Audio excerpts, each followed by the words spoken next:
Hi everyone and welcome back to my channel. In today's video I'm going to be going through the books that I want to try and read for the Reading Rush.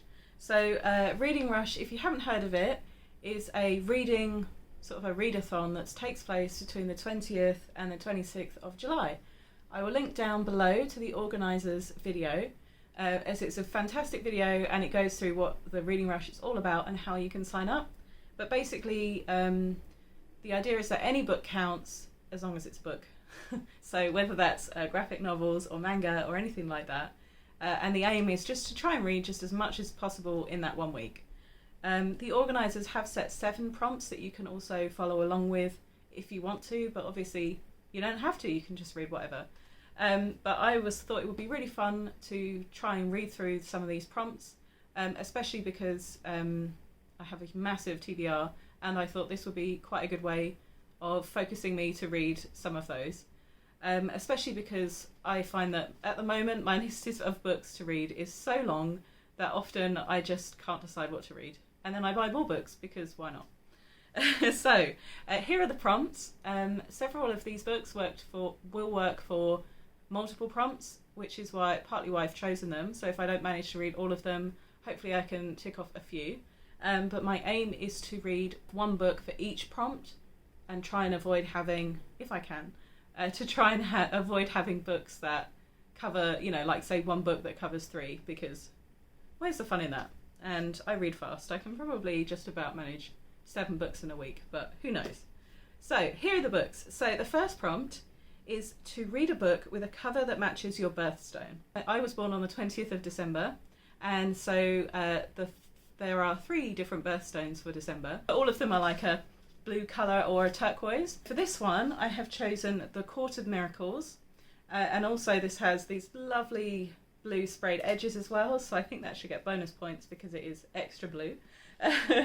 And this is by Kester Grant, and this is a Les Miserables retelling.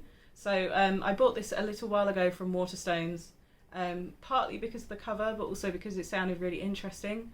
And so yeah, I'm really looking forward to reading this one. So the next prompt is to read a book that has "the" in the title. So for this challenge I'm going to try and read The Beholder, although as I said The Court of Miracles would also work for this prompt. The Beholder is by Anna Bright. There's also a sequel to this which came out very recently called The Boundless, which I actually ordered from America so that I could get it before it came out in the UK because I'm impatient. So my hope is to try and read both of those. So this book is about the main character, Seela, who is forced to travel across the ocean to try and find a potential partner. It sounds like it's going to be quite an interesting read, and I've seen a lot of people talking about this one. I don't think it's quite as straightforward romance as it sounds. So the third prompt for this challenge is to read a book that has inspired a film that you have already seen. So for this one I have chosen to read The Hunger Games. So this is one of my favourite series. I absolutely love it, and I do tend to reread it sort of once a year.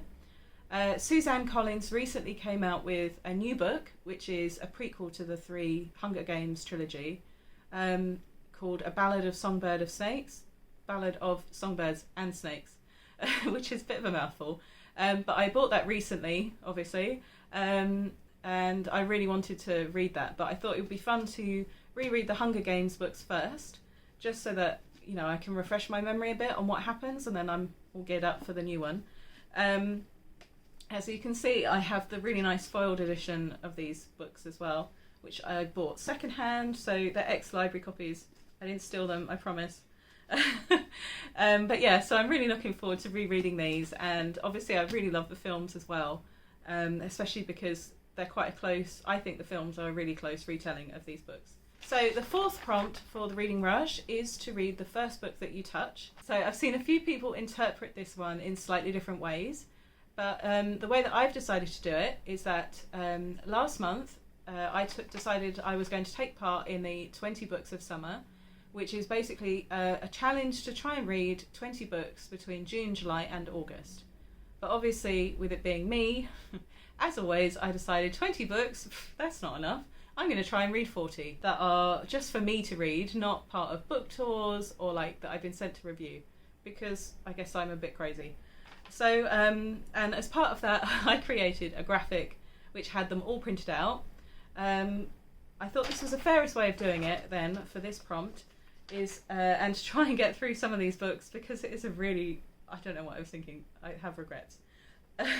So I printed them all out and put them all on this nice graphic, and so for this challenge I thought the best way of doing it would be to just shut my eyes and touch one of these, basically because some of these are paperback copies, some of them are ebooks, and I just felt that doing it this way is probably the easiest way, rather than only reading the ones on my shelves.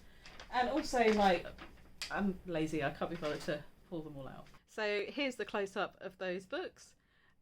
So as you can see, I've crossed off Vox and Aurora Rising, as I have already read those, but obviously the rest so far haven't got around to.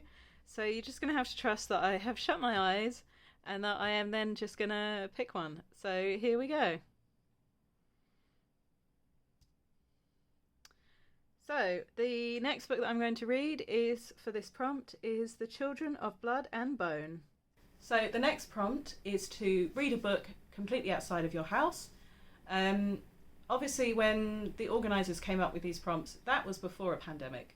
So however, I am quite lucky because I do have quite a large garden and I've got garden furniture, but however I do live in the UK.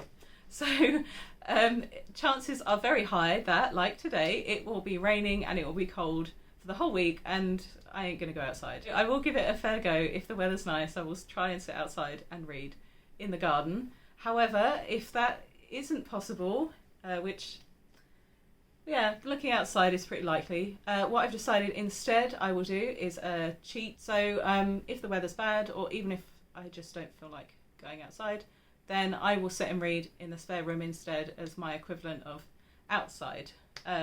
Maybe I'll pop in there some plants as well, just to make it feel a bit more outsidey. So the next prompt is to read a book in a genre that you have always wanted to read but you never have.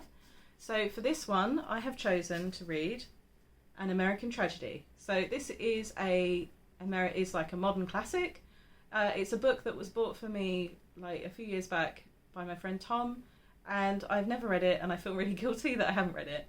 And as some of you may know, if you watched my video a few weeks ago that was a flip through of my book journal, in the front page I had my main target, which was to read 52 books, which I've obviously completely smashed, because so far this year I've managed to read 72 books, I think now. Yeah, as part of that, I also set myself a challenge to read 12 books from authors that were new, either new to me or debut authors, which I've done. I also set myself a challenge to read 12 non-fiction books, which I think I read one, and I also set myself a challenge to read 12 classics, and I haven't actually managed to read any classics so far, which is really depressing.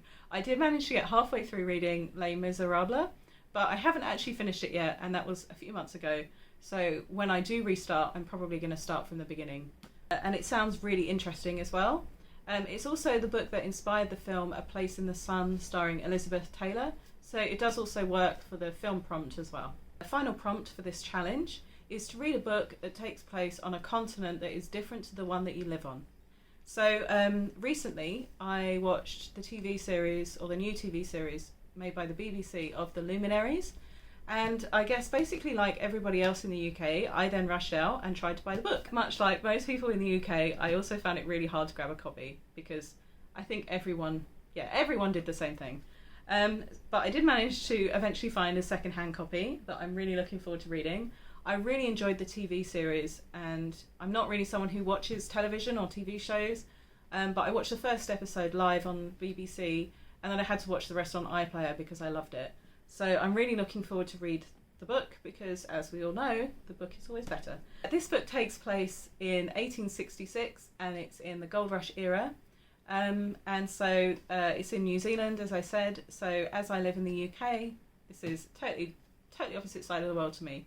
And yeah, obviously as well, because of the colour of this copy, it's blue, so it could match the birthstone prompt, and the title starts with the.